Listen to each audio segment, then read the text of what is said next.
Gempa magnitudo 3,3 guncang barat laut Tuban, Jawa Timur. Gempa bumi berkekuatan magnitudo 3,3 mengguncang wilayah barat laut Tuban, Jawa Timur, pada Kamis, 19 Desember 2024, pukul 10:17:27 waktu Indonesia Barat. Informasi ini dirilis oleh Badan Meteorologi, Klimatologi, dan Geofisika, BMKG.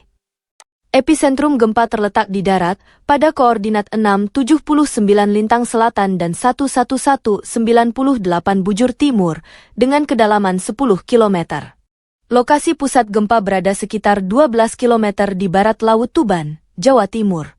BMKG belum menerima laporan terkait dampak gempa ini, baik kerusakan infrastruktur maupun korban jiwa.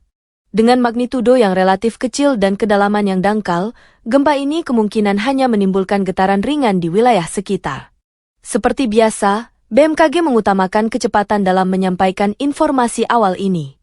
Oleh karena itu, hasil pengolahan data dapat berubah seiring dengan kelengkapan data yang diterima. Masyarakat diimbau untuk tetap tenang namun selalu waspada terhadap potensi gempa susulan. Disarankan untuk memastikan bangunan di sekitar memenuhi standar tahan gempa guna meminimalkan risiko di masa mendatang. Informasi lebih lanjut dan pembaruan resmi dapat diakses melalui kanal komunikasi BMKG. Info gempa bumi terkini hari ini di wilayah Maluku Tenggara Barat, Maluku, Kamis, 19 Desember 2024. Berdasarkan info Badan Meteorologi, Klimatologi, dan Geofisika, BMKG. Gempa tersebut berkekuatan magnitudo 4,6 berpusat di laut. Tepatnya melanda wilayah Maluku pukul 6.56 waktu Indonesia Barat. Sementara itu gempa berpusat pada kedalaman 109 km. Titik lokasinya ada di koordinat pukul 6.23 lintang selatan, 1.30.40 bujur timur. Lokasi pusat gempa berada di laut 218 km barat laut Maluku Tenggara Barat, Maluku. Berikut info yang dibagikan BMKG.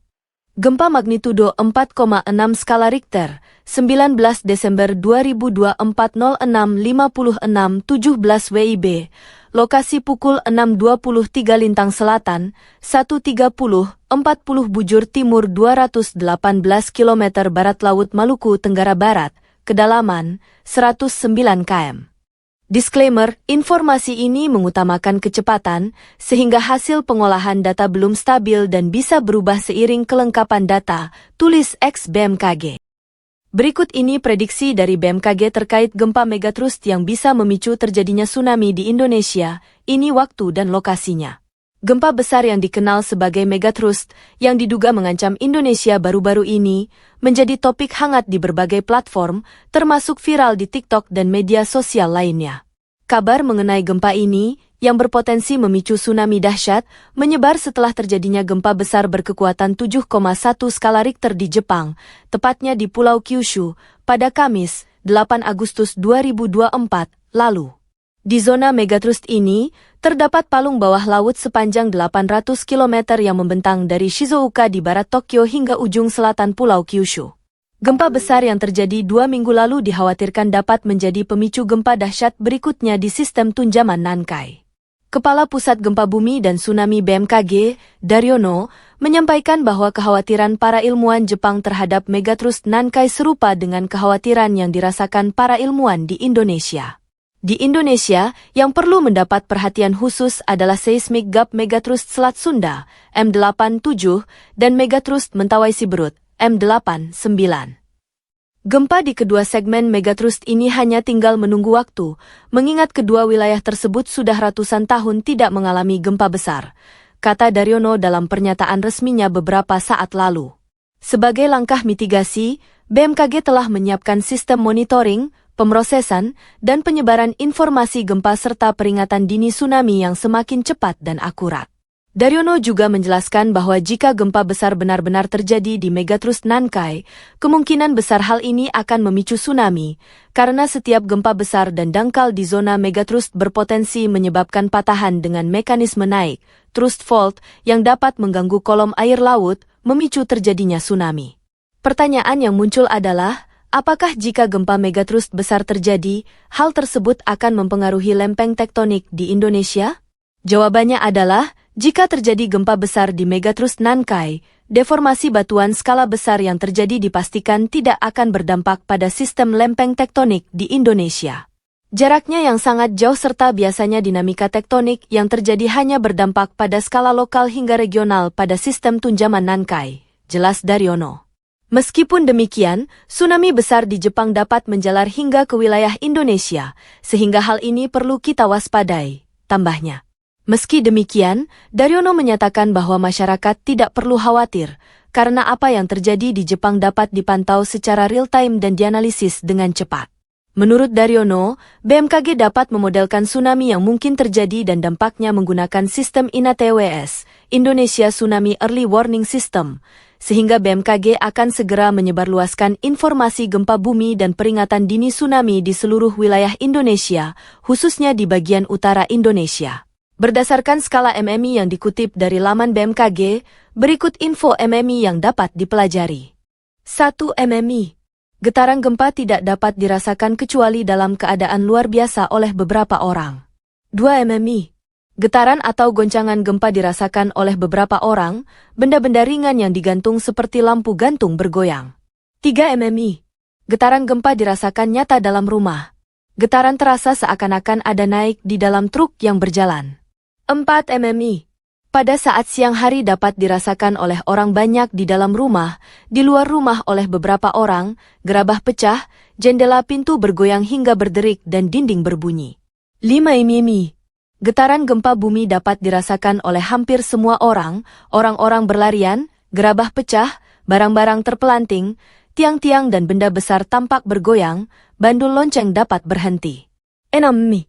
Getaran gempa bumi dirasakan oleh semua orang. Kebanyakan orang terkejut dan lari keluar, plester dinding jatuh dan cerobong asap di pabrik rusak, kerusakan ringan. 7 MMI. Semua orang di rumah keluar. Kerusakan ringan pada rumah dengan bangunan dan konstruksi yang baik. Sedangkan pada bangunan dengan konstruksi kurang baik terjadi retakan bahkan hancur, cerobong asap pecah. Dan getaran dapat dirasakan oleh orang yang sedang naik kendaraan. 8 MMI. Kerusakan ringan pada bangunan dengan konstruksi kuat. Keretakan pada bangunan dengan konstruksi kurang baik, dinding terlepas dari rangka rumah, cerobong asap pabrik dan monumen roboh, air berubah keruh. 9 MMI. Kerusakan pada bangunan dengan konstruksi kuat, rangka rumah menjadi tidak lurus, banyak terjadi keretakan. Rumah tampak bergeser dari pondasi awal. Pipi-pipa dalam rumah putus. 10 MMI. Bangunan dari kayu yang kuat rusak, rangka rumah lepas dari pondamennya, tanah terbelah rel melengkung, tanah longsor di tiap-tiap sungai dan di tanah-tanah yang curam. 11 MMI. Bangunan-bangunan yang sedikit yang masih berdiri. Jembatan rusak, terjadi lembah. Pipa dalam tanah tidak dapat terpakai sama sekali, tanah terbelah, rel sangat melengkung. 12 MMI. Hancur total, gelombang tampak pada permukaan tanah. Pemandangan berubah gelap, benda-benda terlempar ke udara. Lagi-lagi Maluku diguncang gempa, magnitudo 4,1 terjadi di utara Dawelor Dawera. Gempa bumi berkekuatan magnitudo 4,1 kembali mengguncang wilayah Maluku pada Kamis, 19 Desember 2024, pukul 9:16:53 WIB. Informasi ini disampaikan oleh Badan Meteorologi, Klimatologi, dan Geofisika, BMKG. Pusat gempa terletak di laut pada koordinat pukul 6.35 lintang selatan dan 1.30:29 bujur timur dengan kedalaman 192 km. Lokasinya berada sekitar 159 km di utara Dawelor Dawera dan 167 km timur Laut Tepa, Kabupaten Maluku Barat Daya. BMKG belum melaporkan adanya getaran yang dirasakan oleh masyarakat sekitar atau dampak signifikan dari gempa ini. Dengan kedalaman yang cukup besar, gempa tersebut termasuk dalam kategori gempa dalam, sehingga getarannya cenderung tidak terlalu dirasakan di permukaan. Gempa yang melanda Maluku kali ini menambah daftar panjang aktivitas seismik di kawasan tersebut, mengingat wilayah Maluku terletak di jalur tektonik aktif yang kerap mengalami gempa bumi. Meskipun demikian, BMKG memastikan gempa ini tidak berpotensi menimbulkan tsunami. Masyarakat diimbau untuk tetap tenang dan waspada terhadap potensi gempa susulan, meskipun risikonya cenderung kecil pada gempa dalam seperti ini. Pantauan BMKG akan terus dilakukan untuk memastikan keselamatan masyarakat dan memberikan pembaruan terkait aktivitas seismik di wilayah tersebut.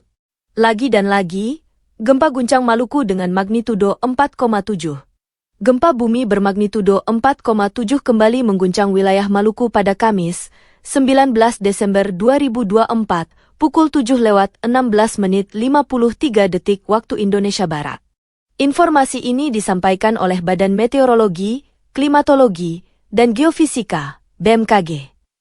Pusat gempa berada di laut, dengan koordinat pukul 6.34 lintang selatan dan 1.30 bujur timur, pada kedalaman 223 km.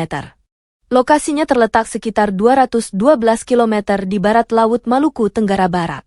Dengan kedalaman gempa yang cukup besar, getaran ini masuk dalam kategori gempa dalam. Biasanya, gempa dalam memiliki jangkauan getaran yang lebih luas, tetapi intensitasnya relatif ringan di permukaan. BMKG menyampaikan bahwa gempa ini tidak berpotensi menimbulkan tsunami. Hingga saat ini, belum ada laporan mengenai dampak yang ditimbulkan, seperti kerusakan atau korban jiwa. Sebagai salah satu wilayah yang sering dilanda gempa, Maluku kembali menunjukkan aktivitas seismik aktifnya. Posisi geografisnya yang berada di jalur pertemuan lempeng tektonik utama membuat wilayah ini rentan terhadap guncangan gempa. Masyarakat diimbau untuk tetap waspada namun tidak panik. BMKG mengingatkan bahwa informasi ini dipublikasikan dengan mengutamakan kecepatan, sehingga data awal dapat berubah seiring kelengkapan pengolahan data. Berikut tindakan yang perlu Anda lakukan saat terjadi gempa. Saat gempa terjadi, berusahalah untuk tidak panik dan tetap tenang. Tarik napas dalam-dalamnya, lalu lihatlah keadaan sekitar dan pilihlah tempat yang aman untuk berlindung. Jika pada saat gempa sedang berada di dalam penginapan, berusahalah menyelamatkan diri dan orang yang ada di sekitarmu. Berlindung di bawah meja adalah tempat terbaik untuk melindungi diri dari benda-benda yang berjatuhan akibat gempa. Setelah itu, lindungi kepala dengan benda empuk. Misalnya bantal, helm, papan, atau yang paling praktis kamu bisa menggunakan kedua tangan dengan posisi tertelungkup. Jika pada saat gempa terjadi kamu sedang berada di luar ruangan, tindakan pertama yang harus dilakukan adalah bergerak menjauhi gedung dan tiang lantas menuju daerah terbuka. Tetap tenang dengan menarik napas dalam-dalam dan jangan lakukan apapun.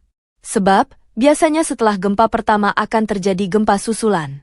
Jika saat itu kamu sedang berada di kerumunan, biasanya akan terjadi kepanikan. Untuk menghindari hal tersebut kamu bisa perhatikan arahan petugas penyelamat dan usahakan langsung menuju ke tangga darurat untuk menuju ke daerah terbuka.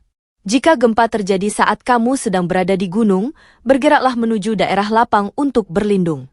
Hindari daerah dekat lereng karena ada kemungkinan akan menimbulkan longsor dan mengancam keselamatan jiwa. Gempa di bawah laut bisa menimbulkan gelombang tsunami. Jika gempa itu terjadi, bergeraklah ke dataran yang lebih tinggi. Bagi yang sedang melakukan perjalanan saat terjadi gempa, berpeganglah erat agar tak terjatuh. Berhentilah di tempat yang lapang dan berhentilah di sana.